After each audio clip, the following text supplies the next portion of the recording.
Hey everyone, uh, this is a demo video of the first lab experiment in CSE 564 Visualization and Visual Analytics by Rohan Kumar. First, let's start off by seeing what data I have picked for this lab experiment. This is basically a adult data set to predict whether an adult is making over 50k a year or not. Uh, this is a pretty old data and a very generic data that we've collected thanks to UCI for providing this data. It has various fields such as like age, work class, final weight, education, marital status, occupation, relationship, and a lot of other fields from various different countries. And we have about 48,000 records, and in that 48,000 records there were about 38,000 records which were for training and about 10,000 for testing data. I have picked up the 38,000 training data and I have reduced that to about 258 for this particular visualization experiment. Let's go into the demo.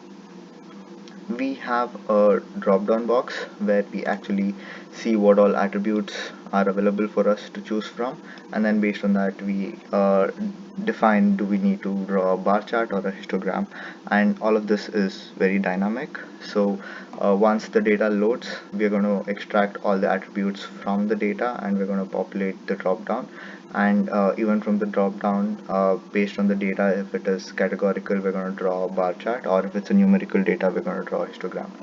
So age is basically a numerical data. We're going to see something like it's like from 0 to 20 there are about 7 records, from 20 to 40 there are about 99 records, so on and so forth. Similarly, if you want to go into a categorical data like a work class, we see that people who are self-employed, we have about 31. People who work in a private sector are about 157. That's the highest.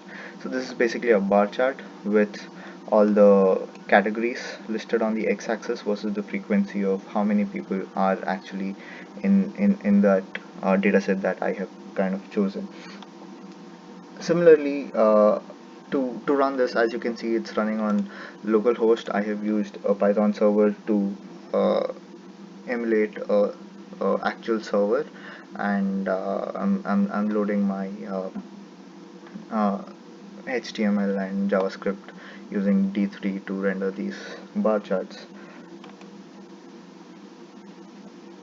We can probably see all the other attributes and how it is. So basically we can see that it's ranging from 0 to 10 and 10 to 20, 20 to 30, the final weightage, and some of these data have been cleaned up. These are some huge numbers. To show it would it's just made a little simpler and easier, and we can also see the animation when we actually hover over a particular bar. So that's actually useful when we have very small data to display what is the actual value of it. Like about like there are the highest value we can see over here is about 47 people who have studied, who have a bachelor's degree, but people who have dropped out of school when they are in the ninth standard, like very few. And if we want to know the exact number, we just hover over it and we can, as we can see, the tooltip that actually says the number, and it's going to make it easier for people to kind of understand when the width and the height increases, and it's a little expanded as well, the bars. So uh, it's uh, it's more visually easier for people to understand what's exactly happening. And we can also, like for example, as I was saying, this has like only one record, probably an outlier, but we don't want to get rid of that. We just want to keep it and show it, so it's easier to visually see what it is and how is the data. uh, we can see the same for each and every uh, attribute. And one other thing that we can see is the categories are labeled over here on the x-axis, and we see that, for example, like an own child or not in family. So these are formatted with proper English words for someone who who's not who's more into the business to understand what's exactly happening, what is the category. And as you can see, even in the tooltip, that we say it in proper English words, but definitely that's not how it is represented in the dataset. It is represented with hyphens and camel case or all lowercase, which wouldn't really make sense for other people to understand except for programmers who actually know or probably created that data. So these kind of formattings have also been done.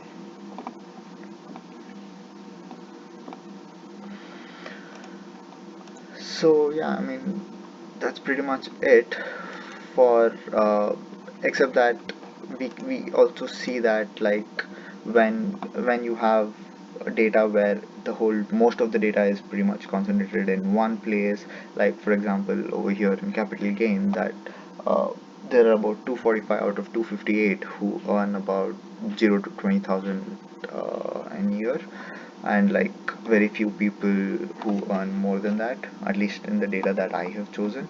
So probably to get like a better visualization of that, I can like just click my mouse and move to the right, which will increase my bin width, and I can actually look at it in a better ways. From 0 to 5,000, how many people? 200 of those. And 5,000 to 10,000 are like 32 of those. I can get like a better picture of what's really happening, and I can also go back by clicking my mouse and moving to the left to increase and probably get to a stage where whole of the data is one single bin. So that's the other feature that was implemented. We can see same for capital loss and how much loss have people gone through, and again loss is pretty much in the minimum range. Not a lot of people have gone through a lot of loss. And hours per week, of how many hours do they work per week, 5 to 10 hours, 10 15 hours. Or you can like increase the bit size, bin width, and see like 40 to 60 hours, how many, 20 to 40 hours, how many people have worked, and basically the country. So most majority of the data was from the United States, that has about 119, but we also have few data from all the other few of the other countries, not all of it, few of the other countries. uh, I've also mentioned the source of the data, so if anyone wants, can probably just go and uh, look at that. Thank you.